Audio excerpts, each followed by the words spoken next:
మొట్టమొదటిగా తండ్రి అయిన దేవునికి నా యొక్క కృతజ్ఞతాస్తుతులు చెల్లిస్తున్నాను.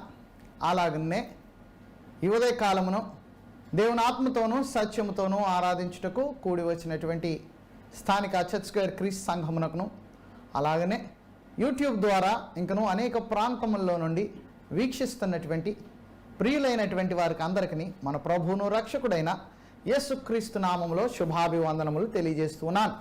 మీరందరూ క్షేమంగా ఉన్నారని మేము తలంచున్నాం. మీ నిమిత్తం మేము నిరంతరము ప్రార్థన చేస్తున్నాం.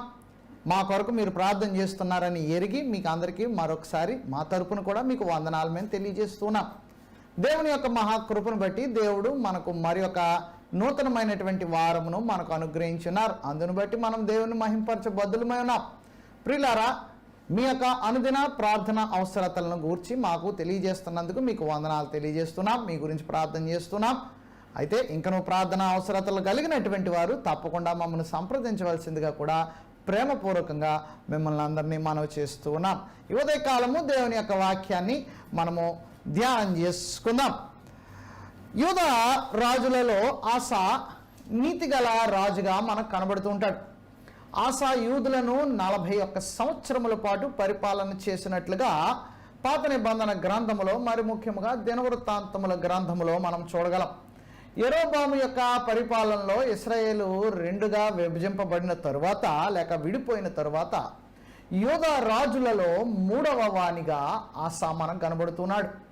ఆసాకు ముందు అతడి తండ్రి అయినటువంటి అబియా లేక అబియాము అనువాడు 3 సంవత్సరముల పాటు పరిపాలన చేసినట్లుగా మనము చదవగలం. రాజులు మొదటి గ్రంథము 15వ అధ్యాయము 3వ వచనంలో మనం గమనించినట్లుగా ఈ అబియా దేవుని దృష్టిలో మంచివానిగా లేడు. అబియా పాప మార్గంలో నడిచినటువంటి వానిగా మనకు అతని గురించి రాయబడినట్లుగా మనం చదవగలం. అయితే అతని కుమారుడైనటువంటి ఆసా మాత్రము మంచివానిగా మనకు కనిపిస్తున్నాడు. ఆసా పరిపాలించుట ప్రారంభించగానే ఆ దేశంలో విగ్రహారాధనకు సంబంధమైనటువంటి బలిపీఠములను నాశనము చేసినట్లుగా దినవృత్తాంతములు 2వ గ్రంథము 14వ అధ్యాయము 1 నుండి 16 వచనముల్లో మనం గమనించగలం. మరి ముఖ్యంగా 3వ వచనమును మనం గమనించినట్లయితే 14వ అధ్యాయం దినవృత్తాంతములు 2వ గ్రంథము 14వ అధ్యాయము 3వ వచనములో అన్య దేవతల బలిపీఠములను పడగొట్టి ఉన్నత స్థలములను పాడు చేసి ప్రతిమలను పగలగొట్టి దేవతా స్తంభములను కొట్టివేసినట్లుగా ఆసాను గురించి మనం ఇక్కడ చూడగలం. అంత మాత్రమే కాదు, 6వ వచనం దగ్గరకు వచ్చేటప్పటికి యూదా దేశములో ప్రాకారములు గల పట్టణములు నిర్మించినట్లుగా కూడా మనం అక్కడ చూడగలుగుతున్నాం. ఆసా యొక్క ఏలుబడిలో యుద్ధములు ఎక్కువగా లేక నెమ్మదితో కూడినటువంటి వాతావరణము ఉన్నట్లుగా కూడా ఈ యొక్క వచన భాగంలో మనము గమనించగలం. 5వ వచనంలో మనం ఈ యొక్క మాటను మనం చూస్తాం. అతని ఏలుబడి యందు రాజ్యము నెమ్మదిగా నుండెను అని. కాబట్టి యుద్ధములు కూడా ఎక్కువగా లేవు. యుద్ధములు వచ్చినప్పటికీ 11వ వచనములో మనం గమనించినట్లయితే 14వ అధ్యాయము 11వ వచనము నుండి 12 వచనములు మనం చూసినప్పుడు యుద్ధము జరిగినప్పటికీ కూడా అతడు దేవునిపై ఆధారపడినట్లుగా మనం గమనించగలం. జెరహు అనేటువంటి వాడు 10 లక్షల మంది సైన్యముతో వచ్చినప్పుడు ఆసా కేవలము 5 లక్షల మంది సైన్యముతో అతన్ని ఎదుర్కొనడానికి వెళ్ళి విజయం సంపాదించినట్లుగా మనము చూడగలం. అయితే ఆ విజయానికి గల కారణం ఏమై ఉన్నది అని మనం ఆలోచన చేసినట్లయితే ఈ యొక్క 11 నుండి 12 వచనముల్లో ఆసా చేసినటువంటి గొప్ప ప్రార్థన, దేవునికి ఒక గొప్ప ప్రార్థన చేశాడు. ఏమని? ఆసా తన 11వ వచనం నేను చదువుతున్నాను. ఆసా తన దేవుడైన యెహోవాకు మొరపెట్టి, యెహోవా, విస్తారమైన సైన్యము చేతిలో ఓడిపోకుండా బలము లేని వారికి సహాయం చేయుటకు నీకన్నా ఎవరునూ లేరు. మా దేవా యెహోవా, మాకు సహాయం చేయము. నిన్నే నమ్ముకొని ఉన్నాము. నీ నామమును బట్టియే ఈ సైన్యమును ఎదిరించుటకు బయలుదేరి ఉన్నాము. యెహోవా, నీవే మా దేవుడవు. నరమాతృలను నీపైని జయమొందనీయకము అని ప్రార్థన. ఎంత అద్భుతమైనటువంటి ప్రార్థన చేశాడు. ఒక గొప్ప ప్రార్థన చేసిన తర్వాత అతడు చేసినటువంటి ప్రార్థన బట్టి దేవుడు అతనికి ఒక ఘనమైనటువంటి విజయాన్ని దయచేశారు. ఎలాగన 10 లక్షల సైన్యమును 5 లక్షల మందితో ఎదుర్కొని వారిని జయించినట్లుగా మనం ఇక్కడ చదవగలం. దేవుడు ఆసాతో ఒక గొప్ప వాగ్దానం చేసినట్లుగా కూడా మనం చూడగలం. ఏమది? 15వ అధ్యాయము, దినవృత్తాంతముల 2వ గ్రంథము 15వ అధ్యాయము 1 నుండి 7 వచ్చిన భాగములు మనం చూసినట్లయితే దేవుడు ఆసాతో చేసినటువంటి గొప్ప వాగ్దానం మనకు కనిపిస్తూ ఉంటుంది. ఏమిటది? నీవు నమ్మకముగా ఉన్నట్లయితే, లేక నీవు నమ్మకముగా ఉన్నంత కాలము కూడా నేను నీకు తోడై ఉంటాననేటువంటి ఒక వాగ్దానం చేశాడు. అయితే ఆసా అతడి యొక్క ఏలుబడిలో చివరి దశలో ఉన్నప్పుడు యుద్ధము కొరకు అన్య రాజులపై ఆధారపడ్డాడు కానీ దేవునిపై ఆధారపడలేదు. అన్య దేశపు రాజును ఆసా ఆశ్రయించినట్లుగా మనము చదవగలం. అందుచేత దేవునితో ఉన్నటువంటి సాన్నిహిత్యాన్ని, దేవునితో ఉన్నటువంటి సంబంధాన్ని ఆసా పోగొట్టుకున్నాడు. దినవృత్తాంతముల గ్రంథము 2వ గ్రంథము 15వ అధ్యాయము 2వ వచనము ఈ యొక్క ఉదయకాలం మన యొక్క పాఠ్యాంశముగా ఎంపిక చేయడం జరిగింది. 2వ వచనము 15వ అధ్యాయము 2వ వచనము, ప్రవక్త అయినటువంటి అజర్యా రాజైన ఆసాకు ఏమి చెప్పి ఉన్నాడో అది దేవునితో గల సంబంధాన్ని మనకు కూడా వర్తింపజేస్తుంది. కనుక ఆసా జీవితము నుండి మనము కొన్ని పాఠములు నేర్చుకొనగలము. ఉదయకాలం మన యొక్క అంశము కూడా అదే. ఆసా జీవితంలో నుండి మనం నేర్చుకొనదగినటువంటి కొన్ని పాఠములు ఏమై ఉన్నావో ఈ యొక్క 2వ వచనము, కేవలం ఈ యొక్క 2వ వచనములోనే 3 ప్రాముఖ్యమైనటువంటి పాఠములు మనకు కనిపిస్తుంటాయి. వాటిని మనం చూసేటువంటి ప్రయత్నం చేద్దాం. మొట్టమొదటిగా అజర్యా ఆసాతో సెలవిస్తున్నాడు. ఆసాతోను యోధావారులతోను, ఆసా యోధావారులారా, బెన్యామీన్లారా, మీరందరూ నా మాట వినుడి. మీరు యెహోవా పక్షపు వారైన ఎడల ఆయన మీ పక్షమున ఉండును. ఆసాతోను యోధా వారితోను బెన్యామీను వారితోను. యోధా బెన్యామీను చిన్న గోత్రం కాబట్టి అది కాలక్రమేణా యోధాలో కలిసిపోయింది. కనుక బెన్యామీను యోధా ఒకటిగానే ఉన్నారు. కాబట్టి అక్కడ ఒకటిగా ఉన్నప్పటికీ వారి ఇరువురిని ప్రత్యేకంగా సంబోధించి ప్రవక్త చెప్తున్నటువంటి మాటలు, అజర్యా అనేటువంటి ప్రవక్త తెలియజేస్తున్నటువంటి మాటలు ఏమిటంటే, మొట్టమొదటిగా ఏమంటున్నాడంటే, మీరు యెహోవా పక్షపు వారైన ఎడల ఆయన మీ పక్షమున ఉండును. The Lord is with you while you be with him. చాలా చక్కగా తెలియజేస్తున్నాడు. ఈ మాట షరతులతో కూడినటువంటిది. ఇది కండిషనల్. దేవుని మార్గములలో మనుష్యుడు నడుచుకొనవలసినటువంటి వాడై ఉన్నాడు. అంతేగాని మనుష్యుల మార్గములో మాత్రము దేవుడు నడువుడు. చాలా సందర్భాల్లో మనుషులు ఆలోచించేటువంటిది ఏమిటంటే, దేవుడు మన యొక్క పరిస్థితిని ఎరిగినటువంటి వాడు కాబట్టి దేవుడు అర్థం చేసుకుంటాడులే, దేవుడు అడ్జస్ట్ చేసుకుంటాడులే అనేటువంటి ఒక బుద్ధిహీనమైనటువంటి ఆలోచనలో మనుషులు ఉంటూ ఉంటారు. అయితే జాగ్రత్తగా గమనించండి, మనుషుల యొక్క ఆలోచనలో దేవుడు ఎన్నటికీ నడవుడు. దేవుని యొక్క ఆలోచనలో మాత్రమే మనుష్యుడు నడవలసినటువంటి వాడై ఉన్నాడు. ఇది చాలా స్పష్టముగా ఇక్కడ తెలియజేయబడింది. మీరు యెహోవా పక్షమున ఉన్నట్లయితే ఆయన మీ పక్షమున ఉంటాడు. So it is not the other way around. అంటే మనుష్యుల పక్షముగా దేవుడు ఎప్పుడు ఉంటాడంటే మనుష్యులు దేవుని పక్షముగా ఉన్నప్పుడే. అంతేగాని దేవుడు మనుషుల యొక్క మార్గంలో నడిచి మనుషుల యొక్క పక్షముగా ఉంటాడు అనేటువంటిది మాత్రము చాలా అవివేకమైనటువంటి సంగతి. యెషయా గ్రంథము 2వ అధ్యాయాన్ని మనం చూసినట్లయితే, యెషయా గ్రంథము 2వ అధ్యాయము 2-3 వచనములు మనం ఎరిగినటువంటి భాగమే. అయితే 3వ వచనమును నేను చదువుతున్నాను. ఆ కాలమున సియోన్లో నుండి ధర్మశాస్త్రము, యెరూషలేములో నుండి యెహోవా వాక్కు బయలువెళ్ళును. జనులు గుంపులుగా వచ్చి యాకోబు దేవుని మందిరమునకు, యెహోవా పర్వతమునకు మనము వెళ్ళుదము రండి, ఆయన తన మార్గముల విషయమై మనకు బోధించును, మనము ఆయన త్రోవలలో నడుతుము అని చెప్పుకుందరు. ఆయన మార్గములు మనకు బోధిస్తాడు, మనము ఆయన త్రోవలలో నడవాలి. అంతేగాని మన త్రోవలలో ఆయన నడవాలనేటువంటి ఉద్దేశం చాలా మంది కలిగి ఉంటారు. మానవుడే దేవుని యొద్ద నుండి తొలగిపోయాడు కాబట్టి మానవుడే దేవునితో మరలా తిరిగి సమాధాన పడాలి. అయితే సమాధాన పడడానికి దేవుడు తన కుమారుడైనటువంటి యేసు క్రీస్తును మనకు మధ్యవర్తిగా ఏర్పాటు చేసుకున్నాడు. ఆయన మనకు మధ్యవర్తిగా ఉండి మనలను దేవునితో సమాధానపరిచాడు. అయితే సమాధాన పడవలసినటువంటి వాడు మనుష్యుడే గాని దేవుడు కాడు. సమాధాన పరచుటకు మనుష్యుని పక్షముగా కుమారుడైనటువంటి యేసుక్రీస్తు తండ్రి అయిన దేవునికి విజ్ఞాపన చేస్తున్నాడు. ఎఫెసీయులకు రాసినటువంటి పత్రిక 2వ అధ్యాయము 16వ వచనమును మనం గమనించినట్లయితే, ఎఫెసీయులకు రాసినటువంటి పత్రిక 2వ అధ్యాయము 16వ వచనములో, తన శిలువ వలన ఆ ద్వేషమును సంహరించి దాని ద్వారా వీరిద్దరిని ఏక శరీరముగా చేసి దేవునితో సమాధానపరచవలనని ఇలాగు చేసిన గనుక దేవునితో మనుష్యుని ఆయన సమాధానపరుచున్నాడు. కనుక మనుష్యుడు దేవునితో సమాధాన పడాలి. ఎందుచేత? మనుష్యుడు దేవుని మీద తిరుగుబాటు చేస్తాడు కాబట్టి, దేవుని మీద తిరుగుబాటు చేసి ఉన్నాడు కాబట్టి సమాధాన పడవలసినటువంటి వాడు మనుష్యుడే, దేవుడు కాదు.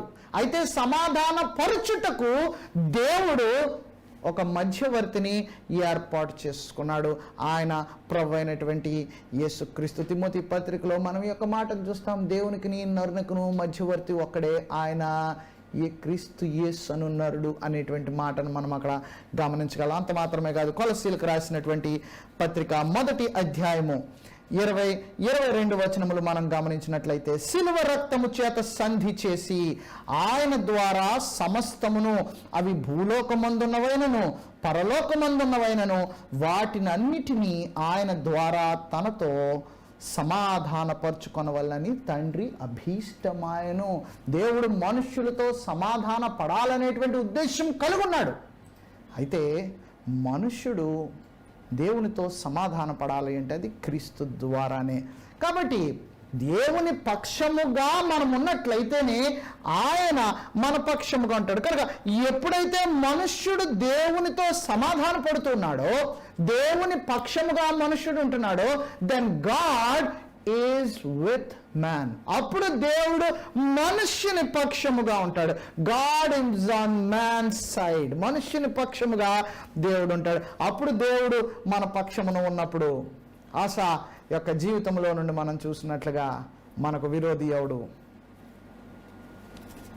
కీర్తనల గ్రంథము 124వ కీర్తన, కీర్తనల గ్రంథము 124వ కీర్తన 1 నుండి 8 వచనములు మనం చూసినట్లయితే, అయితే పెద్ద భాగం అయినప్పటికీ 3వ వచనాన్ని అలాగే చివరి వచనాన్ని మనం చూసేటువంటి ప్రయత్నం చేద్దాం. 1వ వచనం 2వ భాగంలో అన్నాడు, యెహోవా మనకు తోడై ఉండని ఎడల కలిగేటువంటి ప్రమాదములు ఏంటో అక్కడ రాస్తున్నాడు. తర్వాత అంటున్నాడు క్రిందకు వచ్చేటప్పటికి 8వ వచనంలో, భూమి ఆకాశములను సృజించిన యెహోవా నామము వలననే మనకు సహాయం దొరుకుతుంది అంటున్నాడు. ఎప్పుడైతే దేవుడు మన పక్షముగా ఉన్నాడో మనము సమస్తమును జయించగలమనేటువంటి ఒక సంగతిని మనకి ఇక్కడ కీర్తనకారుడు స్పష్టంగా తెలియజేస్తున్నాడు. దేవుడు మన పక్షమున లేనట్లయితే కలిగేటువంటి కీడును గురించి మాట్లాడుతున్నాడు. ఆయన మన పక్షమున ఉన్నట్లయితే మనకు కలిగేటువంటి విజయాన్ని గురించి కీర్తనకారుడు తెలియజేస్తున్నాడు. రోమీయులకు రాసినటువంటి పత్రిక 8వ అధ్యాయం మనం గమనించినట్లయితే 31వ వచనం, ఇట్లుండగా ఏమందుము, దేవుడు మన పక్షము నుండిగా మనకు విరోధి ఎవడు? దేవుడు మన పక్షమున ఉన్నప్పుడు, ఎప్పుడైతే మనము దేవునితో సమాధానపడి ఉన్నామో, దేవుని పక్షముగా మనం ఉన్నామో, అప్పుడు దేవుడు మన పక్షముగా ఉంటున్నాడు. దేవుడు మన పక్షముగా ఉన్నప్పుడు మనకు విరోధి ఎవడు అని తెలియజేస్తూ క్రిందకి అంటున్నాడు కదా 35వ వచనంలో నుండి, క్రీస్తు ప్రేమ నుండి మనల్ని ఎడబాపు వాడెవడు?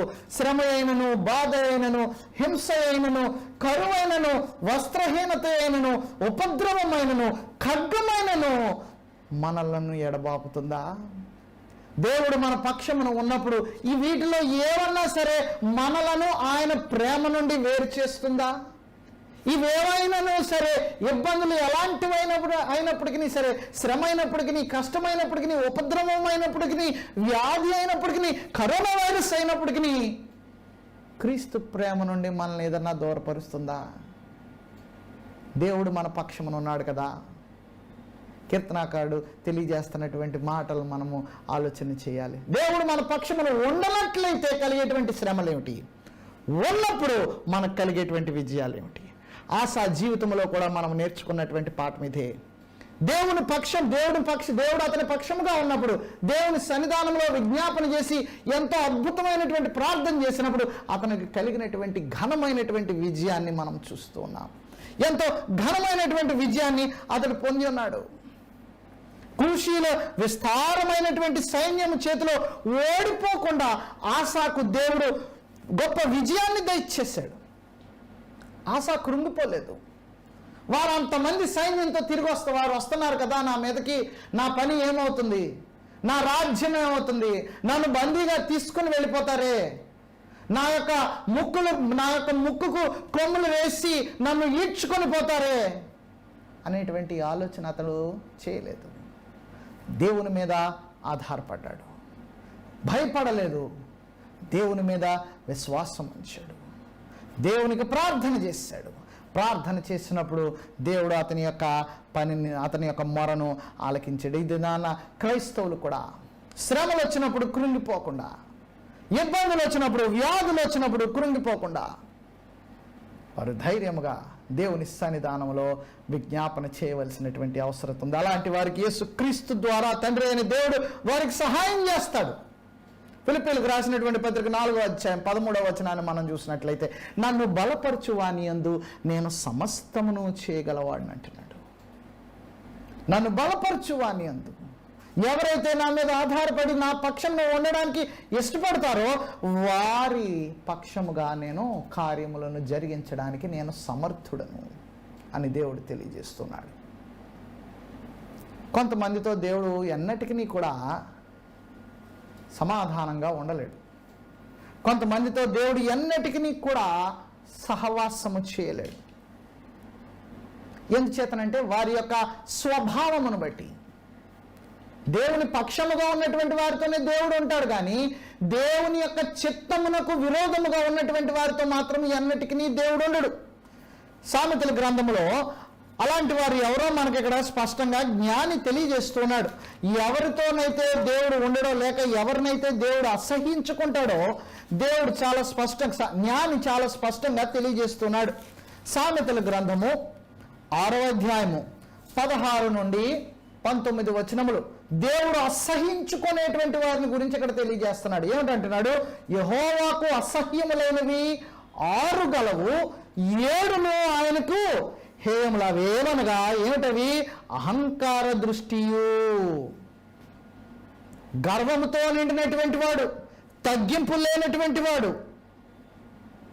తగ్గించుకొననటువంటి వాడు, తను తాను హెచ్చించుకునేటువంటి వాడు, అహంకార దృష్టియు, కలలాడు నాలుకయు, ఇచ్చకములు ఆడేటువంటి మాటలు. తర్వాత అంటున్నాడు, నిరపరాధులను చంపు చేతులు, దుర్యోచనలు యోచించు హృదయము, కీడు చేయుటకు త్వరపడి పరుగులెత్తు పాదములను, లేని వాటిని పలుకు అబద్ధ సాక్షియు, అన్నదమ్ములలో జగడములు పుట్టించువాడు.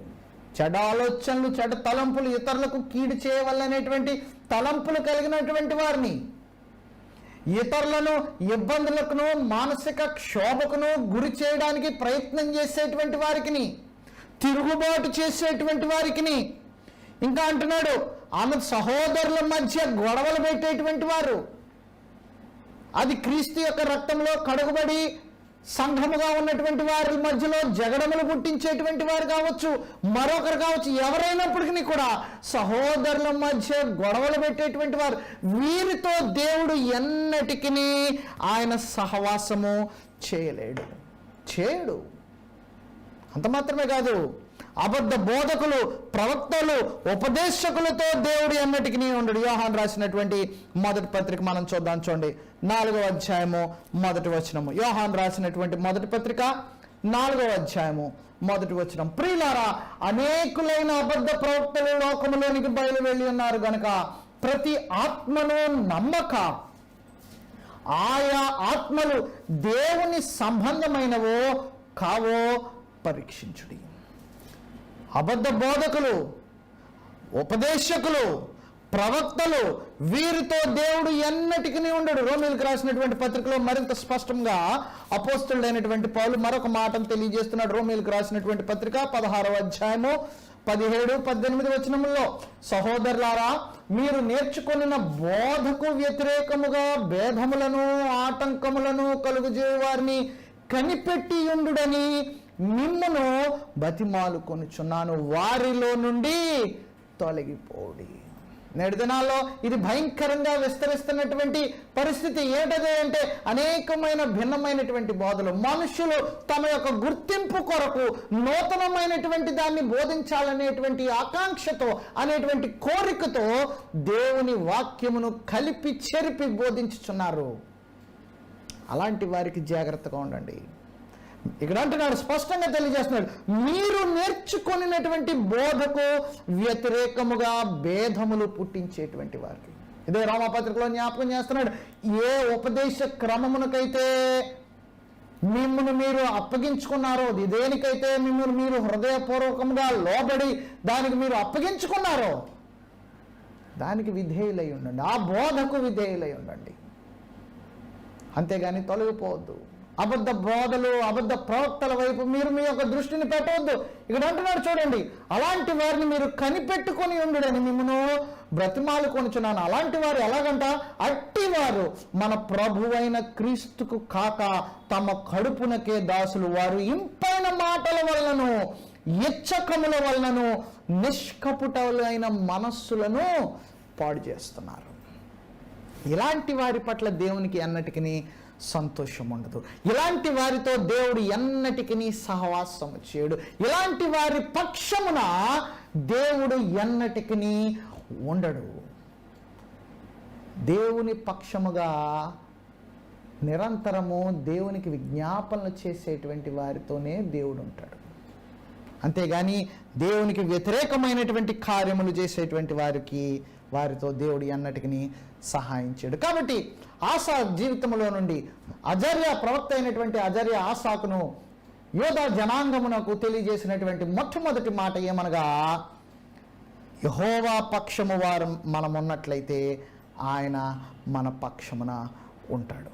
దేవుని పక్షముగా మనం ఉన్నట్లయితే ఆయన మన పక్షముగా ఉంటాడు. రెండవదిగా 15వ అధ్యాయము 2వ వచనం, దినవృత్తాంతములు 2వ గ్రంథము 15వ అధ్యాయము 2వ వచనంలో ఉన్నటువంటి 2వ మాట, ఆయన యొద్ద విచారణ చేసిన ఎడల ఆయన మీకు ప్రత్యక్షమగును. If you seek him he will be found.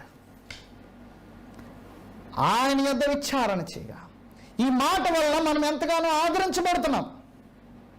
ఇదే మాటను ప్రభు అయినటువంటి యేసుక్రీస్తు మత్తయి సువార్త 7వ అధ్యాయము 7వ వచనము 8వ వచనంలో మీకు తెలియజేస్తున్నాడు. అడుగుడి మీకు ఇవ్వబడును, వెదకుడి మీకు దొరుకును, తట్టుడి మీకు తీయబడును. అడుగు ప్రతివాడును పొందును, వెదుకువానికి దొరుకును, తట్టువానికి తీయబడును. అడుగుడి, ఆస్క్ అండ్ యీ షల్ ఫైండ్. అడగాలి. అడిగినట్లయితే, ఆయన యొద్ద నీవు విచారణ చేసినట్లయితే, ఆయన అడిగినట్లయితే ఆయన నీకు తప్పకుండా నీకు సహాయం చేస్తాడు. మత్తయి సువార్త 6వ అధ్యాయం 33వ వచనం, ఏమి తిందుము, ఏం త్రాగుదుము, ఏం ధరించుకుందుము అని చింతించకూడదు, అవన్నీ మీకు కావాలని నాకు తెలుసు. అయితే నా రాజ్యమును నీతిని మొదట వెదుకుడి. What is important? Seek his kingdom and his righteousness. Seek first his kingdom and his righteousness. ఆయన రాజ్యమును నీతిని మొదట వెతకాలి. మనుషులందరూ దేవుణ్ణి కనుగొనడానికి మనుషులకు దేవుడు తాను సమీపముగా చేసుకున్నాడు.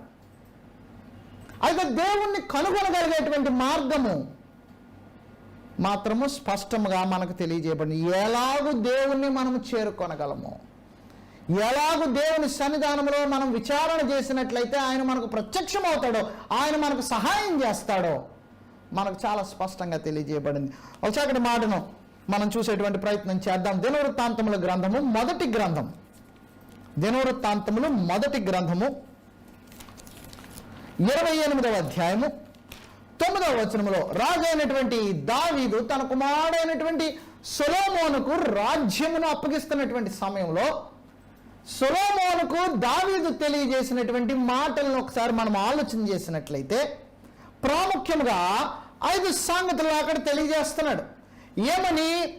యెహోవా అందరి హృదయములను పరిశోధించువాడు, ఆలోచనలను సంకల్పములన్నిటినీ ఎరిగినవాడు, నీవు ఆయన తెలుసుకో, హృదయపూర్వకంగా మనపూర్వకంగా నీవు ఆయన సేవించు, ఆయనను వెదకని ఎడల నీకు ఆయన ప్రత్యక్షమవుతాడు. ప్రాముఖ్యంగా తెలియజేశాడు. ఏమని? ఆయన అందరి హృదయములను అందరి మనస్సులను ఎరిగినటువంటి వాడు, ఆలోచనలు సంకల్పములన్నిటినీ ఎరిగినటువంటి వాడు. అయితే నీవు ఆయనను ఎలా వెతకమంటున్నాడంటే శ్రద్ధగా వెతకాలి. మీరు దేవుని యొద్ద విచారణ చేసిన ఎడల ఆయన మీకు ప్రత్యక్షమగునని అజర్య తెలియజేస్తున్నాడు కదా. శ్రద్ధగా ఆయనను వెతకాలి. You need to continuously seek God. We need to continuously depend on God. దేవుని మీద నిరంతరము మనము ఆధారపడుతూ ఉండాలి. It is a continuous process. ద్వితీయోపదేశ కాండము 4వ అధ్యాయాన్ని ఒకసారి చూద్దాం. ద్వితీయోపదేశ కాండము 4వ అధ్యాయం 29వ వచనమును మనం చూసినట్లయితే మోషే తెలియజేస్తున్నాడు. అయితే అక్కడ నుండి నీ దేవుడైన యెహోవాను మీరు వెదకని ఎడల నీ పూర్ణ హృదయంతోనూ నీ పూర్ణ ఆత్మతోనూ వెదకున్నప్పుడు ఆయన నీకు ప్రత్యక్షమగును. The way to seek God is with all your heart and with all your soul. పూర్ణ హృదయముతోనూ పూర్ణ ఆత్మతోనూ దేవుణ్ణి వెతికినట్లయితే, మనస్ఫూర్తిగా దేవుని సన్నిధానంలో నీవు విజ్ఞాపన చేసినట్లయితే ఆయన తప్పకుండా నీకు జవాబును ఇచ్చిస్తాడు. దావీదు యొక్క ఆలోచన మనల్ని చాలా ప్రోత్సాహపరుస్తూ ఉంటుంది. దావీదు యొక్క ప్రవర్తన విధానాన్ని మనం గమనించినప్పుడు అనేక సందర్భాల్లో, ప్రత్యేకించి కీర్తనల గ్రంథము 63వ కీర్తన 1వ వచనములో, దేవా నా దేవుడవు నీవే, వేకువనే నిన్ను వెతుకుదును. ఎంత చక్కని మాట తెలియజేస్తున్నాడు. వేకువనే, ఎర్లీ ఇన్ ద మార్నింగ్, వేకువనే నేను నిన్ను వెతుకుతున్నా. అంటే నా యొక్క పడక మీద నుండి నేను లేచిన క్షణము మొదలుకొని అక్కడి నుండి కూడా నేను నిన్ను వెతుకుచున్నాను, అక్కడి నుండి కూడా నేను నీకు మొరపెడుతున్నాను, అక్కడి నుండి కూడా నేను నీకు విజ్ఞాపన చేస్తున్నాను, సమస్తమును నేను నీకే అప్పగించేశాను. ఎంత చక్కటి మాదిరిని దావీదు మనకి ఇక్కడ కనుపరుస్తున్నాడు. దేవుని మీద ఆధారపడడం మనకు నేర్పిస్తున్నాడు. ఎలాగనంటే నీవు వేకువనే కళ్ళు తెరిచినది మొదలుకొని లీవ్ ఎవ్రీథింగ్ అంటు గాడ్, దేవునికి సమస్తమును అప్పగించే, నీ దినచర్య అంతటినీ దేవునికి అప్పగించే. నీవు అప్పగించినప్పుడు, నీవు దేవునికి సమస్తమును ఆయన చిత్తమునకు అప్పగించినప్పుడు, ఆయనకు విజ్ఞాపన చేసినప్పుడు ఆయన తప్పకుండా నీకు జవాబును దయచేస్తాడు. God looks for those who are willing to submit to him. దేవుడు ఎవరైతే ఆయనకు తమను తాము కొనడానికి ఇష్టపడుతున్నారో వారి కొరకు, లేక అలాంటి వారి కొరకు ఆయన కనిపెడుతూ ఉన్నాడు. కీర్తనల గ్రంథం 14వ కీర్తన మనం చూసినట్లయితే మొదటి 2 వచనములు, దేవుడు లేడని బుద్ధిహీనులు తమ హృదయంలో అనుకుందరు, వాడు చెడిపోయిన వారు అసహ్య కార్యములు చేదురు, మేలు చేయవాడు ఒకడును లేడు. 2వ వచనం, వివేకము కలిగి దేవుని వెదుకువారు కలరేమో అని యెహోవా ఆకాశము నుండి చూచి నరులను పరిశీలించెను. వివేకము కలిగి దేవుణ్ణి వెదుకువారు ఎవరన్నా ఉన్నారేమో, అని ఏం చేస్తున్నాడంటే యెహోవా ఆకాశము నుండి నరులను చూస్తున్నాడు. వివేకముతో వేకువజాము మొదలుకొని దినాంతము వరకు కూడా దేవుని మీద ఆధారపడి దేవుని సన్నిధానంలో విజ్ఞాపన చేసేటువంటి వారు, దేవుణ్ణి వెతికేటువంటి వారు. దేవుని వెతుకుట అంటే ఆయన వాక్యమును చదువుట, ఆయనకు ప్రార్థన చేయుట. దేవుని వెతికేటువంటి మార్గము ఆయన యొక్క చిత్తమును అనుసరించి నడుచుకొనుట. ఆసా దేవునికి ప్రార్థన చేశాడు. ఎలాగనా, దేవా, మనుష్యులలో నీవు తప్ప ఇంకెవడనూ లేడు కదా, మమ్మల్ని రక్షించేటువంటి వాడు నీవు తప్ప ఇంకెవడూ లేడు కదా, ఆ మిగిలినటువంటి నా శత్రువులు ఎదుట నన్ను సిగ్గుపరచని, నాకు జయముని. ఎంత చక్కని ప్రార్థన చేశాడు, ఎంత హృదయపూర్వకమైనటువంటి ప్రార్థన చేశాడు. మన ప్రార్థనలు హృదయపూర్వకముగా దేవుని సన్నిధానంలో ఉండాలి, అంతేకాని మొక్కుబడికి చేసేటువంటి ప్రార్థనలు కదా. Our prayers must be sincere. దావీదు బెత్షెబాతో పాపం చేశాడు. పాపము చేసిన తర్వాత దావీదు చేసినటువంటి ప్రార్థన ఎంత హృదయపూర్వకమైనదో మనం అక్కడ చూస్తున్నాం. కీర్తనల గ్రంథం 51వ కీర్తనలో దావీదు తన యొక్క వ్యక్తిగత పాపాన్ని గురించి దేవుని సముఖంలో తన యొక్క హృదయాన్ని అంతటినీ కుమ్మరించి ప్రార్థన చేస్తున్నాడు. యెహోవా, నీకు కేవలము నీకు మాత్రమే విరోధముగా నేను పాపం చేశాను అంటున్నాడు. ఎంత అద్భుతమైనటువంటి ప్రార్థన! హృదయపూర్వకంగా తన యొక్క పాపమును ఒప్పుకున్నాడు. a sincere prayer. దేవుణ్ణి వెదకాలి అంటే మన ప్రార్థనలు హృదయపూర్వకమైనటువంటివై ఉండాలి, అంతేగాని అవసరాన్ని బట్టి ఆధారపడి ఉండేటువంటివి కాదు. ఒక అతను నీటిలో మునిగిపోతున్నప్పుడు తనకు ఉన్నటువంటి సమస్తాన్ని దేవునికి ఇచ్చేస్తానన్నాడంట. తర్వాత కొద్దిగా గట్టి దగ్గరికి వచ్చేటప్పటికి సగం ఇస్తానన్నాడంట. ఆ ముందు వచ్చేటప్పటికి ఒక పావు ఇస్తానన్నాడంట. తర్వాత నేల మీద బలంగా నిలబడేటప్పటికి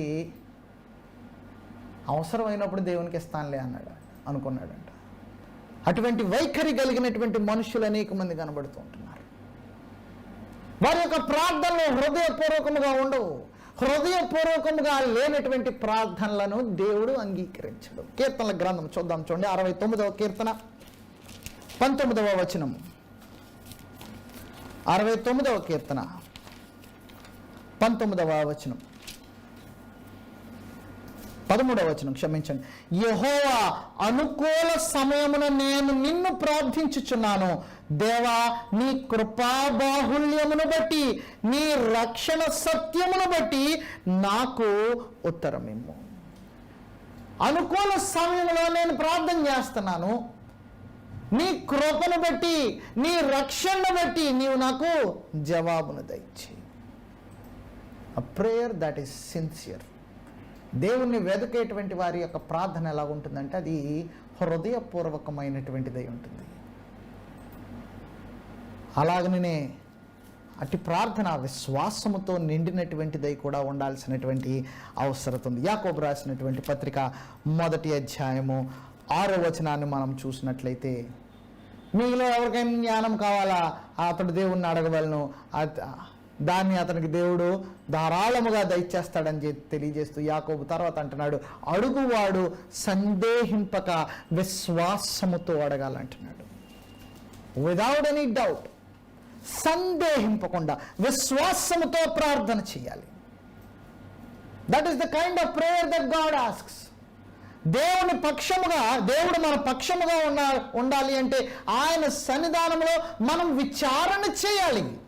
You need to ask God, and that prayer needs to be not only sincere but it also needs to be in faith. విశ్వాసముతో కూడినటువంటి ప్రార్థన అయి ఉండాలి అది. కొరింథీయులకు రాసినటువంటి 2వ పత్రిక 12వ అధ్యాయము 7వ వచనమును మనం చూసినప్పుడు, 12వ అధ్యాయము 7వ వచనము, నాకు కలిగిన ప్రత్యక్షతలు బహు విశేషముగా ఉన్నందున నేను అత్యధికముగా హెచ్చిపోకుండానట్లు నా శరీరంలో ఒక ముళ్ళు, నేను అత్యధికముగా హెచ్చిపోకుండా నిమిత్తము నన్ను నలుగగొట్టుటకు సాతాను యొక్క దూతగా ఉంచుకోండి. పౌలు ప్రార్థన చేస్తున్నాడు. నా శరీరంలో ఒక ముళ్ళు ఉంది, అయితే ఆ ముళ్ళను తీసివేసినట్లయితే నేను ఇంకా బాగా పనిచేయగలనేమో అని దేవుని సన్నిధానంలో ప్రార్థన చేసినప్పుడు ప్రభు యొద్ద నుండి వచ్చినటువంటి జవాబు ఏమిటంటే, నా కృప నీకు చాలును, my grace is sufficient for దీ. ఒక చక్కటి జవాబు పౌలునకు దేవుడు అనుగ్రహించినాడు. దేవుని సన్నిధానంలో మనము విజ్ఞాపన చేసినప్పుడు, దేవునికి మొరపెట్టినప్పుడు, విచారణ చేసినప్పుడు మన ప్రార్థనకు దేవుడు ఆయన జవాబును ఖచ్చితంగా దయచేస్తాడు. But that prayer needs to be sincere, it needs to be with faith. మూడవదిగా తగ్గింపుతో కూడినటువంటి ప్రార్థన అయి ఉండాలి. అంతేగాని అహంకారమైనటువంటి మనసుతోనో స్వనీతితోనో చేసేటువంటి ప్రార్థన ఉండకూడదు. చాలామంది స్వనీతి పరులను మనం చూస్తూ ఉంటాం.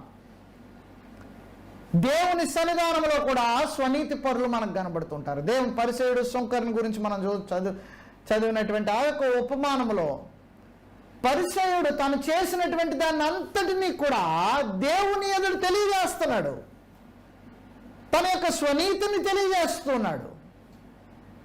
అయితే స్వనీతితో కూడినటువంటి ప్రార్థన కాదు, తగ్గింపుతో కూడినటువంటి ప్రార్థన. సుంకరి యొక్క ప్రార్థనను దేవుడు అంగీకరించడానికి గల కారణం ఏమిటంటే, ఆకాశము వైపునకు కనులెత్తుటకు కూడా అతనికి ధైర్యము చాలక, దేవా పాపినైన నన్ను కరుణించుమని ప్రార్థన చేశాడు.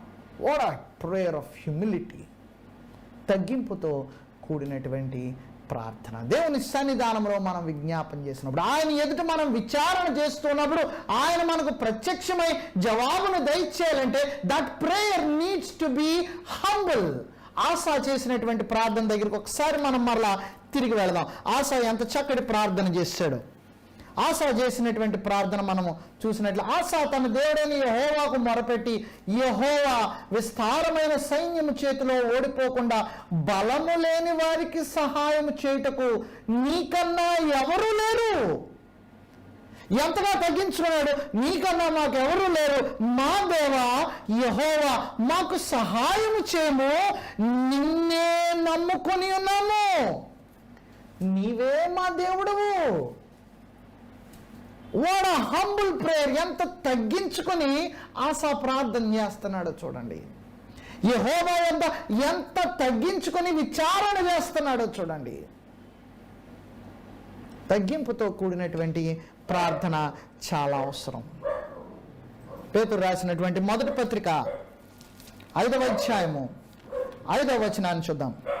5వ అధ్యాయము 5వ వచనం, చిన్నపిల్లలారా మీరు పెద్దలకు లోబడి ఉండడి, మీరందరూ ఎదుట వాని ఎడల దేన మనస్సు అను వస్త్రము ధరించుకొని మిమ్మును అలంకరించుకొనుడి. దేవుడు అహంకారులను ఎదిరించి దీనులకు కృపను అనుగ్రహించును. ఎంత చక్కగా చెప్తున్నాడు. దేన మనస్సు అను వస్త్రమును ధరించుకొనండి. దేన మనస్సు అనేటువంటి వస్త్రాన్ని మీరు ధరించుకొని దేవుని సన్నిధానంలో మీరు విచారణ చేయండి. చాలా సందర్భాల్లో మనం చాలా మందిని చూస్తూ ఉంటాం, వారు ప్రార్థన చేస్తుంటారు, దేవా మేము ఏమన్నా ఒకవేళ తప్పు చేశామేమో మమ్మల్ని క్షమించండి. చాలా భయంకరమైనటువంటి మాట అది.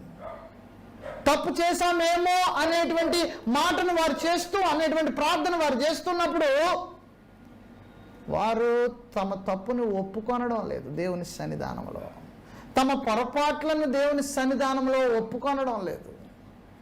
మేమేమైనా చేసినట్లయితే మమ్మల్ని క్షమించు అని కూడా చేసేటువంటి ప్రార్థన పొరపాటే. ఎందుకంటే నీవు పాపము చేస్తూనే ఉన్నావు. ఆ పాపము విషయంలో నిరంతరము కూడా దేవుని సన్నిధానంలో దేవుని క్షమించమని అడగాలి. అంతేగాని మేము చేశామేమో, మేము పాపం చేస్తున్నామేమో, అది భయంకరమైనటువంటి ప్రార్థన. తగ్గింపుతో కూడినటువంటి ప్రార్థన చేయవలసినటువంటి అవసరతను మనము గ్రహించాలి. ఎందుచేతనంటే అట్టి ప్రార్థన చేసిన వారి యొక్క పక్షమున దేవుడు ఉంటాడు. అలాంటి వారి యొక్క ప్రార్థనను దేవుడు ఆలకిస్తాడు. ఆస అటువంటి ప్రార్థన చేశాడు. కాబట్టి అజర్యా తెలియజేస్తున్నటువంటి ఒక మాట ఏమిటంటే, నీవు ఆయన యొద్ద విచారణ చేసినట్లయితే ఆయన నీకు ప్రత్యక్షమవుతాడు. ఎప్పుడు అంటే నీ యొక్క విచారణ హృదయపూర్వకంగాను విశ్వాసముతో కూడినటువంటిదై, తగ్గింపుతో కూడినటువంటిదై, మూడవదిగా నీ పాపములను దోషములను ఒప్పుకున్నటువంటిదై ఉండాలి. మనం చేసేటువంటి ప్రార్థన దేవుని సన్నిధానంలో మన పాపములను మన దోషములను ఒప్పుకొనకుండా. చాలామంది ప్రార్థన చేస్తున్నటువంటి సమయంలో తమలో ఉన్నటువంటి లోటుపాట్లను వారు సరి చేసుకొనరు, తమలో ఉన్నటువంటి దుర్లక్షణాలను వారు సరి చేసుకొనరు. యోహాను రాసినటువంటి మొదటి పత్రిక 1వ అధ్యాయము 8 నుండి 9 వచనాలు, మన పాపములను మనము ఒప్పుకున్నట్లయితే ఆయన నమ్మదగిన వాడును నీతిమంతుడును అంటున్నాడు. దానికంటే ముందు మన పాపములు క్షమించబడి ఆయన రక్తంలో కడగబడి పవిత్రపరచబడాలి అంటే మొట్టమొదటగా మన పాపములను మనము దేవుని సన్నిధానంలో ఒప్పుకోవాలి. It is needed for God to forgive us. ఏంటది? పాపములను ఒప్పుకొనడం. పాపములను ఒప్పుకున్నట్లయితేనే. రెండవ రకం ఏంటంటే, చాలా మందిని దేవుడు క్షమిస్తాడు కానీ వారు ఇతరులను క్షమించరు. దేవుని యొద్ద నుండి క్షమాపణ వారు కోరుకుంటూ ఉంటారు కానీ ఇతరులను క్షమించరు. అలాంటి వారి యొక్క ప్రార్థనను కూడా దేవుడు అంగీకరించడు. కాబట్టి దేవుని యొద్ద విచారణ చేస్తున్నప్పుడు దేవుడు మన ప్రార్థనకు ఆయన జవాబునివ్వాలి. ఆయన ప్రత్యక్షమై ఆయన మనకు ప్రత్యక్షం అవడం అంటే మన ప్రార్థనకు జవాబు ఇవ్వడం. నేటి దినాల్లో దేవుడు మనకు వాక్యం ద్వారానే మాట్లాడుతున్నాడు కానీ దర్శనాల ద్వారానో మరొక ద్వారానో మాట్లాడడం లేదు. దేవుని సన్నిధానంలో మనం విచారణ చేస్తున్నప్పుడు దేవుడు మనకు జవాబు మన యొక్క వాక్యము ద్వారాను మన ప్రార్థనలను అంగీకరించి మన పక్షముగా క్రియలను జరిగించటం ద్వారాను దేవుడు మనకు జవాబునిస్తున్నాడు. కాబట్టి ఆశా చేసినటువంటి ప్రార్థన మనకు ఒక గొప్ప మాదిరిగా ఉంది. ప్రవక్త అయినటువంటి అజర్యా తెలియజేస్తున్నాడు ఏమని? నీవు ఆయన్ను శ్రద్ధగా వెదకాలి. ఆయన యొక్క విచారణ చేసినట్లయితే నీకు ఆయన ప్రత్యక్షమవుతాడు. మనము దేవుణ్ణి వెదుకుటకు దేవుడు మనకు ఆయన ఒక చక్కని ఏర్పాటును చేశాడు. ఒకవేళ తడువులాడుకుంటావేమో అని దేవుడు తను తాను మనకు దగ్గరగా చేసుకున్నాడు. అపోస్తల కార్యములు 17వ అధ్యాయాన్ని మనం చూస్తున్నప్పుడు అపోస్తలుడైనటువంటి పౌలు ఏథెన్స్ పట్టణంలో చేసినటువంటి ఆ యొక్క గొప్ప ప్రసంగంలో ఆ తెలియబడని దేవుణ్ణి గూర్చినటువంటి ఆ యొక్క ప్రతిమను చూసి అక్కడ ఏథెన్స్ ప్రజలకు తెలియజేస్తున్నటువంటి ఆ యొక్క గొప్ప మాటలలో ఒక చక్కటి మాట మనకి ఇక్కడ కనిపిస్తూ ఉంటుంది 27వ వచనంలో. మరియు యావత్ భూమి మీద కాపురముండుటకు ఆయన ఒకని నుండి ప్రతి జాతి మనుషులను సృష్టించి వారు ఒకవేళ దేవుణ్ణి తడువులాడి కనుగొందురేమో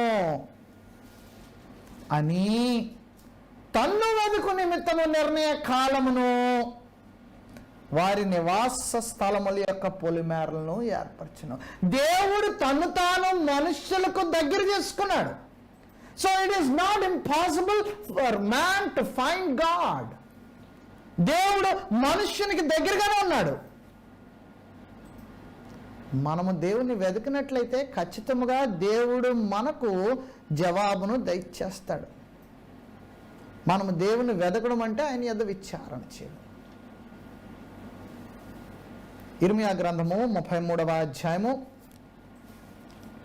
3వ వచనమును మనం గమనించినట్లయితే, నాకు మొరపెట్టుము, నేను నీకు ఉత్తరం ఇచ్చేదను, నీవు గ్రహింపలేని గొప్ప సంగతులను గూఢమైన సంగతులను నీకు తెలియచేతును. నాకు మొరపెట్టు, నేను నీకు ఉత్తరం ఇస్తాను. నువ్వు మొరపెట్టినట్లయితే, నా యొద్ద విచారణ చేసినట్లయితే నేను నీకు ఖచ్చితంగా ప్రత్యక్షమవుతాను. అది ఎలాగనా? నేను నీకు జవాబిచ్చుట ద్వారా. బట్ నువ్వు నాకు మొరపెట్టాలి. నువ్వు నా సన్నిధానంలో విచారణ నువ్వు ఖచ్చితంగా చేయాలి. నువ్వు విచారణ చేసినట్లయితే if you seek me I will be found. ఇది దేవుడు తెలియజేస్తున్నటువంటి మాట. అయితే నీవు నన్ను విసర్జించినట్లయితే, మూడవ సంగతిని అజర్యా తెలియజేస్తున్నాడు. ఏమని? మీరు ఆయనను విసర్జించిన ఎడల ఆయన మిమ్మును విసర్జించును. But if you forsake him, he will forsake you. నీవు ఆయన విసర్జించినట్లయితే ఆయన నిన్ను విసర్జిస్తాడు. దేవుని నుండి మనం తొలగిపోయినట్లయితే దేవుడు మనల్ని విడిచిపెట్టేస్తాడు. అంతేగాని ఒకసారి మనం రక్షించబడ్డాం కాబట్టి మనల్ని దేవుడు ఎల్లప్పటికీ ఆ రక్షణలోనే మనల్ని అలాగా భద్రపరుస్తాడు అనేటువంటి అబద్ధమైన బుద్ధిహీనమైనటువంటి బోధను ఒకవేళ ఎవరైనా చేస్తున్నట్లయితే అలాంటి బోధన నమ్మకండి. ఎందుచేతనంటే ఒకడు దేవుని యొక్క చిత్తములో నుండి తొలగిపోయేటువంటి ప్రమాదం ఉంది, తొలగిపోతాడు కూడా. అలాగ తొలగిపోయినటువంటి వాడిని దేవుడు విడిచిపెట్టేస్తాడు. ఈ సంగతిని గ్రహించవలసినటువంటి వారమై ఉన్నాం. ఆసా ప్రారంభంలో దేవునికి చాలా ఇష్టడుగానే జీవించాడు, దేవుని మీద ఆధారపడ్డాడు. యోధా రాజ్యంలో విగ్రహములన్నిటినీ తొలగించాడు, యెహోవాకు బలిపీఠములను కట్టించినట్లుగా చూస్తున్నాం. చూడండి, దినవృత్తాంతములు 2వ గ్రంథము 15వ అధ్యాయము 8వ వచనం దగ్గరికి వెళ్ళినట్లయితే, 2వ గ్రంథము 15వ అధ్యాయము 8వ వచనంలో ప్రవక్త అయిన ఉదేగు ప్రవచించిన ఈ మాటలు ఆసా విన్నప్పుడు అతడు ధైర్యం తెచ్చుకొని యోధా బెన్యామీనుల దేశమంతటి నుండి ఎఫ్రాయిము మాన్యములో తాను పెట్టుకున్న పట్టణములో నుండి హేయమైన విగ్రహములన్నిటినీ తీసివేసి యెహోవా మంటపము ఎదుట నుండి యెహోవా బలిపీఠమును మరలా కట్టించాడు. ఇవన్నీ మాటలు విన్న తర్వాత he did all the right things, he checked all the boxes. తను అన్ని పనులు చేశాడు, దేవునికి ఏది ఇష్టమో అది చేశాడు, దేవుణ్ణి సేవిస్తూ ఉన్నట్లుగా మనం చూడగలం. చూడండి, 12వ వచనం నుండి 15వ వచనం వరకు, 15వ అధ్యాయము 12వ వచనం నుండి 15వ వచనం వరకు. పూర్ణ హృదయముతోనూ పూర్ణ ఆత్మతోనూ తమ పితరుల దేవుడైన యెహోవా యొద్ద తాము విచారణ చేయదుమనియు, పిన్నలే గాని పెద్దలే గాని పురుషులే గాని స్త్రీలే గాని ఇశ్రాయేలుల దేవుడైన యెహోవా యొద్ద విచారణ చేయని వారికి అందరికీ మరణము విధించినది నిష్కర్ష చేసుకొనిరి. ఎవరైతే దేవునికి ప్రార్థన చేయట్లేదో వారికి భయంకరమైనటువంటి మరణ శిక్షను విధించాడు. 15వ వచనంలో చూసినట్లయితే 14వ వచనంలో వారు ఎలుగెత్తి బొబ్బలిడుచు మేళముతోనూ బోరల నాదముతోనూ భేరి ధ్వనులతోనూ యెహోవా సన్నిధిని ప్రమాణం చేస్తారంట. ఎలాగనా? ఎవరన్నా నీకు ప్రార్థన చేయకపోతే ఆసా ఎలా చేయించాడంటే, ఎవరన్నా ఇశ్రాయేలు దేవుడైనటువంటి యెహోవాకు ప్రార్థన చేయకపోయినా, ఆయన తప్ప వేరొక దేవుని మొక్కినా అలాంటి వాడు మరణ శిక్షకు పాత్రుడని ప్రమాణం చేయించాడు. అంత మాత్రమే కాదు, చేసినటువంటి మరొక పని కనబడుతుంది మనకి. 16వ వచనంలో మనం చూసినట్లయితే, చివరికి కుటుంబంలో ఎవరైనా సరే దేవునికి వ్యతిరేకంగా ఉన్నట్లయితే కుటుంబాన్ని కూడా శిక్షించాడు 16వ వచనంలో.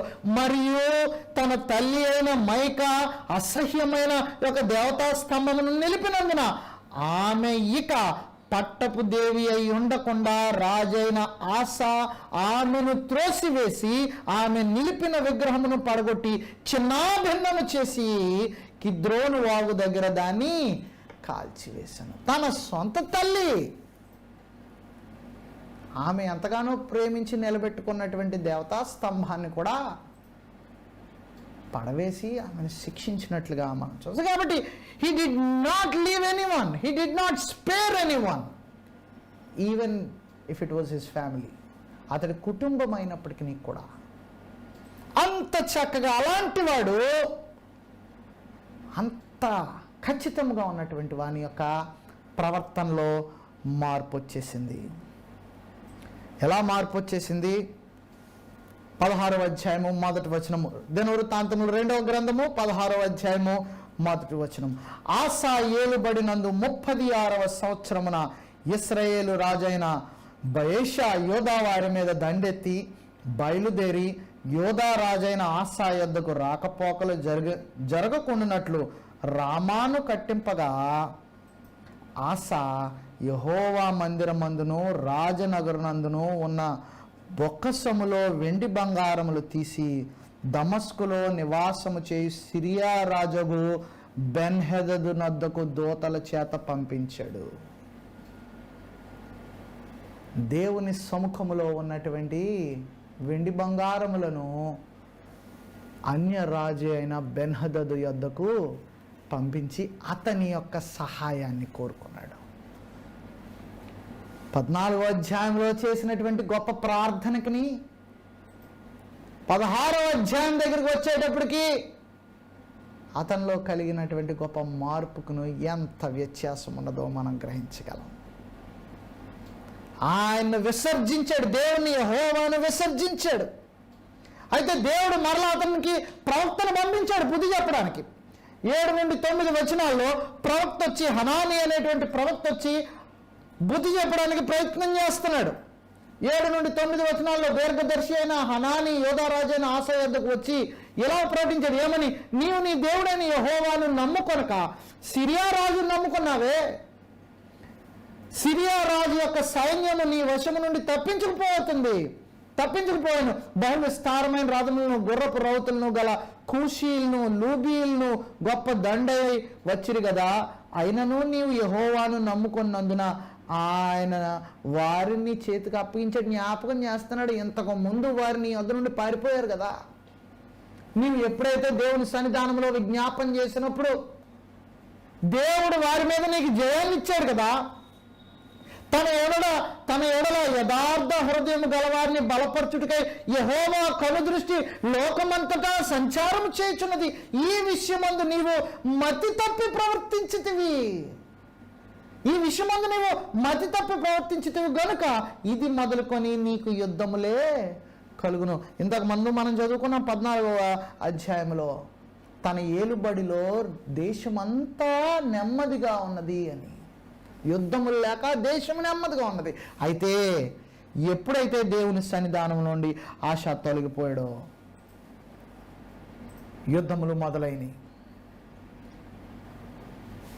అజర్యా చెప్పినటువంటి మాటలు ఇక్కడ నెరవేర్చబడుతున్నాయి. ఏమది? 2వ వచనంలో మనం చూస్తున్నటువంటిది, మీరు ఆయనను విసర్జించిన ఎడల ఆయన మిమ్మును విసర్జించును.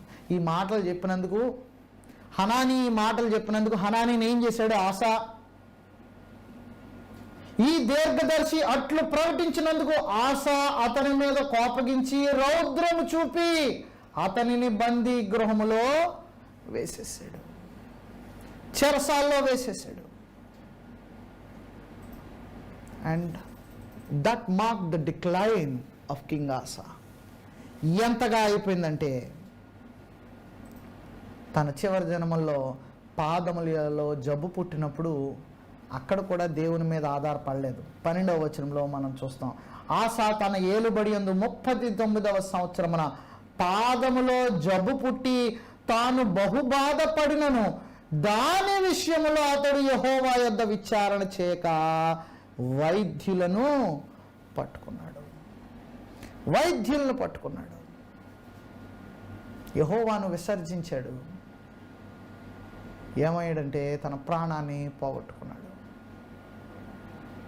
ముందుగా అతడు చేసినటువంటి ప్రార్థనకు, అతడు దేవుని కొరకు చేసినటువంటి కార్యములకు, తన యొక్క చివరి దశలో తరువాత దినాలలో అతడు చేసినటువంటి కార్యములకు ఎక్కడా వ్యత్యాసం లేదు.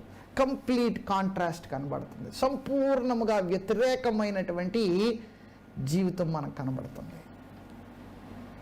యెహోవాను విసర్జించినట్లయితే ఆయన మిమ్మును విసర్జిస్తాడు. ఆసా జీవితం నుండి మనం నేర్చుకోవలసినటువంటి పాఠాలు చాలా ఉన్నాయి. ఆసా దేవుని మీద ఆధారపడినంత కాలము దేవుడు ఆసాకు విజయాన్ని దయచేశాడు. ఎప్పుడైతే తనంతటా తానుగా తన సమస్యలను పరిష్కరించుకోవడానికి ప్రయత్నం చేశాడో, దేవుని మీద ఆధారపడక, దేవుని మీద విచారణ చేయక, దేవుణ్ణి విసర్జించి తనంతట తానుగా తన సమస్యలను సరిదిద్దుకొనడానికి ప్రయత్నం చేశాడో, తన యొక్క పతనాన్ని అతడు నేరుగా చూడడం జరిగింది. తన పతనం ప్రారంభమైంది. సామెతల గ్రంథంలో జ్ఞాని తెలియజేస్తున్నాడు. సామెతల గ్రంథం 3వ అధ్యాయం 5-7 నీ స్వబుద్ధిని ఆధారం చేసుకొనక నీ పూర్ణ హృదయముతో, చాలా చక్కని మాటను తెలియజేస్తున్నాడు. నీ స్వబుద్ధిని ఆధారం చేసుకొనక నీ పూర్ణ హృదయముతో యెహోవా యందు నమ్మిక ఉంచుము, నీ ప్రవర్తన అంతటి యందు ఆయన అధికారమునకు ఒప్పుకొనుము, అప్పుడు ఆయన నీ త్రోవలను సరళం చేస్తాడంట. నీ యొక్క త్రోవలను ఆయన చేత సరళం చేయబడడానికి, సరి చేయబడడానికి ఆయన చిత్తమునకు నీవు అప్పగించేసే. Don't walk your own ways. నీ అంతటా నీవుగా నడవడానికి ప్రయత్నం చేయొద్దు. ఇర్మియా గ్రంథంలో ప్రవక్త అయినటువంటి ఇర్మియా తెలియజేస్తున్నటువంటి మాటలు, దేవుని ద్వారా తెలియజేస్తున్నటువంటి మాటలు 10వ అధ్యాయం 23వ వచనము, తమ మార్గములను ఏర్పరచుకొనుట నరుల వశములో లేదనియు, నరుడు సన్మార్గమును నడుచుట వాని వశములో లేదనియో నేను ఎరుగుదును అంటున్నాడు. ఈ సంగతిని ఆసా మర్చిపోయాడు. దేవుని పక్షముగా విజ్ఞాపన చేస్తున్నప్పుడు దేవుడు అతనికి ఇచ్చినటువంటి విజయాన్ని గురించి మర్చిపోయాడు. దేవుని సన్నిధానంలో మొరపెట్టినప్పుడు దేవుడు అతనికి ఇచ్చినటువంటి ఆధిక్యతను మర్చిపోయాడు. దేవుని కొరకు కార్యములు చేస్తున్నప్పుడు అతనికి అనుగ్రహించినటువంటి నెమ్మదిని మర్చిపోయాడు. వీటినన్నిటినీ మర్చిపోయి తన అంతటా తానుగా సమస్యను సరి చేసుకొనడానికి ప్రయత్నం చేశాడు. రోమీలకు రాసినటువంటి పత్రిక 12వ అధ్యాయం, రోమీలకు రాసినటువంటి పత్రిక 12వ అధ్యాయం 16వ వచనం, ఏడ్చువారితో ఏడువుడి, ఒకనితోనొకడు మనస్సు కలిగి ఉండుడి, హెచ్చు వాటి యందు మనస్సుంచక తగ్గు వాటి యందు ఆసక్తులై ఉండుడి, మీకు మీరే బుద్ధిమంతులు అనుకొనవద్దు. మీకు మీరే బుద్ధిమంతులని అనుకొనవద్దు. Do not be wise in your own estimation. మిమ్మల్ని మీరే బుద్ధిమంతులుగా అనుకోవద్దు. నాకు అన్నీ తెలుసు కదా అని అనుకోవద్దు. అలాగనుకునే ఆశ యెహోవా మందిర బొక్కసములో నుండి వెండి బంగారములను తీసి సిరియా రాజుకు బెన్హదద్ దగ్గరికి సహాయం కొరకు పంపించాడు. But what he should have done is, దేవుని సన్నిధానంలో అతడు ప్రార్థన చేయవలసినటువంటి వాడై ఉన్నాడు. Should have seek God first. అయితే అది చేయకుండా తన యొక్క స్వశక్తి మీద, ఆలోచన మీద అతడు ఆధారపడ్డాడు.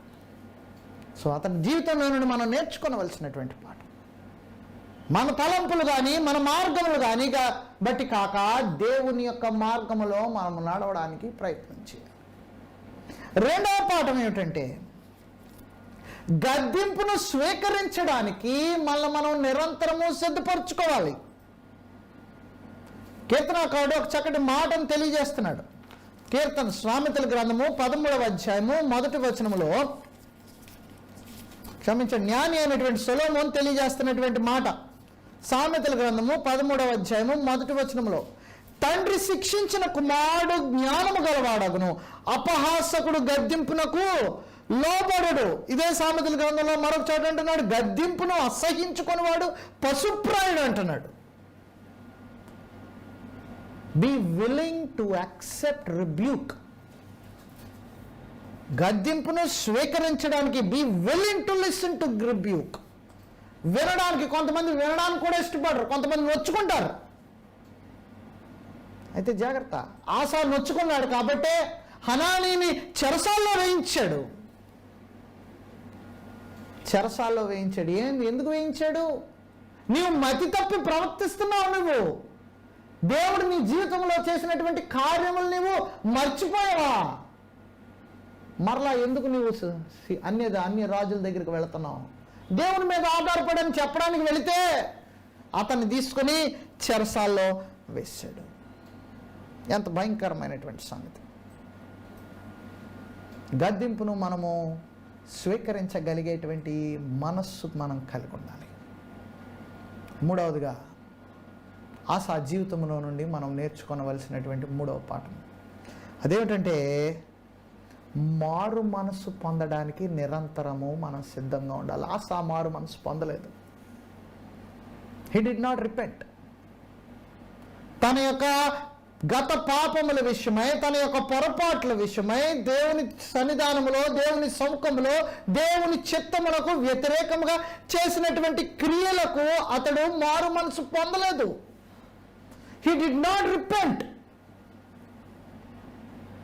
కాబట్టే ఆసాను దేవుడు విసర్జించాడు. నీవు ఆయన విసర్జించినట్లయితే ఆయన నిన్ను నిశ్చయముగా విసర్జిస్తాడన్నాడు కదా. దావీదు సొలొమోనుకు చెప్పినటువంటి మాట కూడా అదే కదా. ఒకసారి మరలా వెనక్కి వెళదాం, చూడండి. రాజుల గ్రంథం,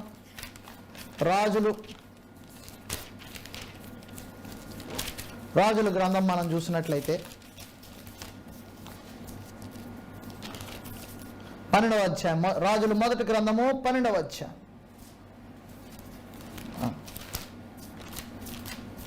2వ సమూయేలు గ్రంథం, క్షమించండి, 11, 12, 9వ అధ్యాయం మనం చూసినట్లయితే అక్కడ తెలియజేస్తున్నాడు ఏమని, నీవు ఆయనను విసర్జించినట్లయితే ఆయన నిశ్చయముగా నిన్ను విసర్జిస్తున్నాడు, నిన్ను నిశ్చయముగా త్రోసివేస్తున్నాడు. కాబట్టి జాగ్రత్త. ఆశ చేసినటువంటి పొరపాట్లే నేటి దినాల్లో చాలామంది చేస్తూ ఉన్నారు. పాపముల విషయమై మారు మనసు పొందక దేవుడు ఒక గొప్ప తరుణాన్ని ఇస్తున్నాడు. మనుషులందరూ మారు మనసు పొందాలని, అన్ని సమయముల్లోనూ మారు మనసు పొందాలి. రక్షింపబడినటువంటి వారు మారు మనసు పొందాలి, బడనటువంటి వారు మారు మనసు పొందాలి. రక్షింపబడినటువంటి వారు తమ యొక్క ప్రవర్తన బట్టి దేవునికి ఒకవేళ ఆయాసకరముగా వారు జీవిస్తున్నారేమో వారికి తెలుసు కనుక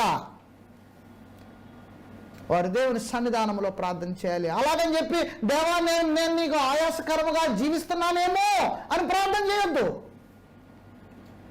నేను నీ కొరకు వ్యతిరేకంగా క్రియలు చేస్తున్నానేమో అని ప్రార్థన చేయొద్దు. దేవా నేను నీ ఎదుట పాపినై ఉన్నానని ప్రార్థన చేయాలి. That shows humility. That shows acceptance for your mistakes, for your sins.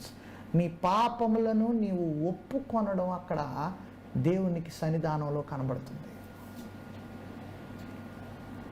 కాబట్టి మారు మనసు రక్షింపబడినటువంటి వారు తమ యొక్క క్రియలను బట్టి దేవునితో సాన్నిహిత్యాన్ని ఒకవేళ వారు పోగొట్టుకుంటున్నారేమో వారు తమను తాము సరిచేసుకోవాలి. రక్షింపబడనటువంటి వారు ఇంకా యేసుక్రీస్తు ప్రభువుని తమ స్వరక్షకునిగా అంగీకరింపక, పాప క్షమాపణ పొందక, దేవుడు అనుగ్రహించేటువంటి ఆ యొక్క రక్షణను గూర్చి ఎరుగక ఉన్నట్లయితే వారు విన్నటువంటి వాక్యం ముందు విశ్వాసం ఉంచి మారు మనసు పొంది, అనగా తమ జీవితములను మార్చుకొనుటకు నిశ్చయత కలిగినటువంటి వారై నూతనమైనటువంటి జీవితాన్ని జీవించడానికి సిద్ధపడి ప్రభువుకు తమను తాము సమర్పించుకొనడానికి సిద్ధపడినటువంటి వారే ఉన్నట్లయితే అటివారు యేసుక్రీస్తు దేవుని కుమారుడని తమ నోటితో ఒప్పుకొని పాప క్షమాపణ నిమిత్తము బాప్తిస్మము నీటిలో పొందినట్లయితే వారు సంఘములోనికి, యేసుక్రీస్తు స్వరక్తమిచ్చి సంపాదించినటువంటి సంఘములోనికి ఆయన చేత చేర్చబడుట ద్వారా పరిశుద్ధులుగాను నీతిమంతులుగాను దేవునితో సమాధాన పడినటువంటి వారుగాను వారు చేయబడతారు. అప్పుడు దేవుడు వారి పక్షమునుంటాడు. దేవుడు వారి పక్షమునున్నప్పుడు సమస్తమును వారి కొరకు దేవుడు జరిగిస్తాడు. ఏ రీతిగా అయితే మొదటిలో ఆశాతో దేవుడు ఆశా పక్షముగా ఉండి ఆశాకు అసాధారణమైనటువంటి విజయాలను దయచేశాడు, ఆశా పక్షముగా ఉండి దేశంలో నెమ్మదిని ఉంచాడు, ఆశా పక్షముగా ఉండి ఆశా యొక్క రాజ్యాన్ని అభివృద్ధి పరిచాడు, అలాగనే దేవుడు మనుషులందరికీ శరీర సంబంధమైనటువంటి ఆశీర్వాదాలను దయచేస్తాడు. అయితే వాటికంటే ప్రాముఖ్యమైనటువంటివి ఆత్మ సంబంధమైనటువంటి ఆశీర్వాదాలతో వారిని తృప్తిపరుస్తాడు. దేవుని సన్నిధానంలో వారు విచారణ చేసినప్పుడు తప్పకుండా వారి యొక్క ప్రార్థనను ఆలకిస్తాడు. అయితే ఒకవేళ వారు విసర్జించినట్లయితే, నిరాకరించినట్లయితే, దేవుడు వారికి అనుగ్రహించినటువంటి ఆధిక్యతను తృణీకరించినట్లయితే, పోగొట్టుకున్నట్లయితే, జారు విడుచుకున్నట్లయితే, అలాంటి వారిని దేవుడు విసర్జిస్తాడు. నిశ్చయముగా దేవుడు వారిని విసర్జిస్తాడు. దేవుడు వారిని విసర్జించినప్పుడు భయంకరమైనటువంటి పరిస్థితుల్లో వారి జీవితంలో ఉత్పన్నమవుతాయి. కనుక జాగ్రత్త ప్రియులారా, ఆశా జీవితంలో నుండి మనం నేర్చుకొనవలసినటువంటి పాఠములు అనేకములు ఉన్నాయి. అయితే ఈ 3 సంగతులు ప్రవక్త అయినటువంటి అజర్యా ఆసాకును, యోధా వారికి, బెన్యామీను వారికి తెలియజేసినటువంటి మాటలు ఈ దినాన్న నేడు మనందరికీ కూడా వర్తిస్తాయి. మనందరికీ కూడా పరిశుద్ధాత్మ దేవుడు మనకు తెలియజేస్తున్నాడు. అదేమంటే ఆయన పక్షముగా మీరు ఉండాలి, ఆయన సన్నిధానంలో మీరు విచారణ చేయాలి. నెంబర్ 3, ఆయన మీరు విసర్జించినట్లయితే ఆయన మిమ్మను విసర్జిస్తాడు. కాబట్టి ఈ యొక్క వాక్యమును బట్టి మనమే హెచ్చరించుకొని, ఒకవేళ మనము దేవుని సన్నిధానమునకు విరోధముగా మనం జీవిస్తున్నామేమో, ఆయనతో సాన్నిహిత్యము కలిగి ఉండేటువంటి పరిస్థితి మనకు ఉండుండగా యేసుక్రీస్తు ప్రభువు ద్వారా దాన్ని మనము ఒకవేళ నిర్లక్ష్యం చేస్తూ ఉన్నామేమో మనం పరీక్షించుకుందాం. ఒకవేళ ఇంక నువ్వు దేవునితో సాన్నిహిత్యం కలిగి లేనట్లయితే, సమాధానము కలిగి లేనట్లయితే, ఇదే అనుకూల సమయము, ఇదే రక్షణ దినము. కాబట్టి మీ దగ్గరలో ఉన్నటువంటి క్రీస్తు సంఘాన్ని మీరు సంప్రదించండి. రక్షింపబడుట ఎలాగో తెలుసుకోనండి. ఒకవేళ మీరు మమ్మల్ని సంప్రదించగోరినట్లయితే మా యొక్క నెంబర్లు ఈ స్క్రీన్ మీద ఉన్నది, తప్పకుండా మమ్మల్ని సంప్రదించండి. దేవుడు మిమ్మను, మీ కుటుంబాలను దీవించును గాక. మీ అందరికీ మా యొక్క వందనములు. ప్రార్థన చేసుకుందాం. పరమందు ఆసీనుడైన మా పరమ తండ్రి, ఘనమైన శ్రేష్టమైన మీ నామమునకు వందనములు, స్తుతులు, స్తోత్రములు మేము సమర్పించుచున్నాం. మీ ప్రేమ చేతను, మీ కృప చేతను మీ బిడ్డలమైన మేము సజీవులుగా ఈ దినమున తండ్రి మిమ్మల్ని ఆరాధించగలుగుటకు మీరు మాకు అనుగ్రహించినటువంటి తరుణాన్ని బట్టి మీకు స్తుతులు, స్తోత్రములు మేము సమర్పించుచున్నాం. మా దేవా, మా ప్రభువా, మీ యొక్క వాక్యమును మేము ధ్యానం చేసి మీ యొక్క కుమారుడు మా రక్షకుడైన యేసుక్రీస్తు ప్రభు యొక్క మరణమును, పునరుద్ధానమును, సమాధిని మేము జ్ఞాపకం చేసుకుంటకు మీరు మాకు అనుగ్రహించినటువంటి తరుణాన్ని బట్టి వందనాలు. మమ్మల్ని ఆశీర్వదించిన కొలది మీ సన్నిధానమునకు కానుకలు తెచ్చుటకు మీరు మాకు ఇచ్చినటువంటి సామర్థ్యమును బట్టి మీకు వందనాలు చెల్లించుకుంటున్నాం. ఘనమైన మా దేవ, మేము చేసినటువంటి ఈ యొక్క అర్పణలు మీ దృష్టికి అంగీకారమైనగా ఉన్నవని మేము నమ్ముచున్నాం తండ్రి. ఒకవేళ మా యొక్క తలంపులు, మా యొక్క ఆలోచనలు తండ్రి మీ దృష్టికి ఆయాస్కరముగా ఉన్నట్లయితే మమ్మల్ని క్షమించమని వేడుకుంటున్నాం. మా దేవ, మా ప్రభువా, ఈ సమయంలో ప్రత్యేకంగా మా స్థానిక సంఘమును దీవించండి. మా తండ్రి, మేము ఒకరిని ఒకరు కలుసుకొనకుండా దూరముగా ఉంటూ ఉన్నప్పటికీ నీ తండ్రి, ఒకరిని గూర్చి ఒకరు మేము చింత కలిగి ఉన్నామన్న సంగతిని మేము ఒకరికి ఒకరు తెలియజేయటం ద్వారా ఒకరిని ఒకరు ప్రోత్సాహపరుచుకొని మా తండ్రి మేము మరలా తిరిగి కూడుకునేటువంటి ఆ దినము వరకు తండ్రి ఈ ప్రేమనందును, ఈ యొక్క ఆదరణందును మేము కొనసాగగలుగుటకు మీ కృపను మాకు దయచేయండి. ప్రతి అవసరతను సంఘస్థుల యొక్క వారికి మీరు తీర్చమని వేడుకుంటున్నాం. ఎవరికైతే ఏ ఇబ్బందులు ఉన్నావో అవి మీ దృష్టికి మరుగై లేవు కనుక మీ చిత్తమైనట్లయితే, మీ దృష్టికి అంగీకారమైనట్లయితే వాటిని తీర్చమని వేడుకుంటున్నాం. మా దేవ, మా తండ్రి, అలాగనే ఈ సమయంలో మా దేశం కొరకు, మా రాష్ట్రం కొరకు మేము ప్రార్థన చేస్తున్నాం. ఈ యొక్క వైరస్ నానాటికి విస్తరించుండగా తండ్రి దాన్ని నియంత్రించమని మీ సన్నిధానంలో విజ్ఞాపన చేస్తున్నాం. మరలా తిరిగి ఈ 3rd వేవ్ దేశంలోనికి ప్రవేశించిందని వార్తల ద్వారా మేము వింటుండగా తండ్రి మీ బిడ్డలమైన మమ్మను మీరు మునుపటి వలె మీరు సంరక్షించిన రీతిగా మమ్మల్ని సంరక్షించమని వేడుకొచ్చున్నాం. మీ రెక్కల నీడను మమ్మను భద్రపరిచి మా తండ్రి, మా నాయన, మా దినములు సుఖముగాను, క్షేమముగాను, సంతోషముతోనూ, ఆనందముతోనూ నిండినటువంటివై మిమ్మను మహిమపరిచేటువంటి సమయమును తండ్రి నా నాయన మేము కలిగి ఉండి నిరంతరము మీకు స్తుతులు చెల్లించేటువంటి తరుణాన్ని మీరు మాకు దయచేయండి. మా దేవ ఈ దినమున ఆయా ప్రాంతంలో జరుగుతున్నటువంటి సత్యారాధనని దీవించండి. మా తండ్రి, ఆయా మాధ్యమముల ద్వారా మీ దాసుల వాక్యమును బోధించుచుండగా వారిని దీవించి ఆశీర్వదించమని వేడుకొచ్చున్నాం. మా తండ్రి, మా ప్రభా, మీ కృపను మీ కాపుదలను మీరు మాకు దయచేయండి. మరొకసారి తండ్రి, మా జీవితములను మేము మీ చేతికి అప్పగించుకోవచ్చు. మీ చిత్తానుసారముగా మేము నడుచుటకు నిరంతరము తండ్రి స్థిరమైనటువంటి మనసుతో మిమ్మల్ని వెంబడించగలిగినటువంటి జ్ఞానమును మీరు మాకు అనుగ్రహించమని, ప్రతి వారికి మీరు తోడై ఉండమని, నూతన వారమును మీరు మాకు అనుగ్రహించినందుకు మీకు వందనములు చెల్లించుకోవచ్చు. వారం మొదలుకొని వారాంతం వరకు మీరు మమ్మల్ని కాచి కాపాడమని ఈ మానవులు మా ప్రభువును ప్రియరక్షకుడైన యేసుక్రీస్తు నామములో అడిగి వేడుకుంటున్నాం పరమ తండ్రి. ఆమేన్. మీ అందరికీ మా యొక్క వందనములు.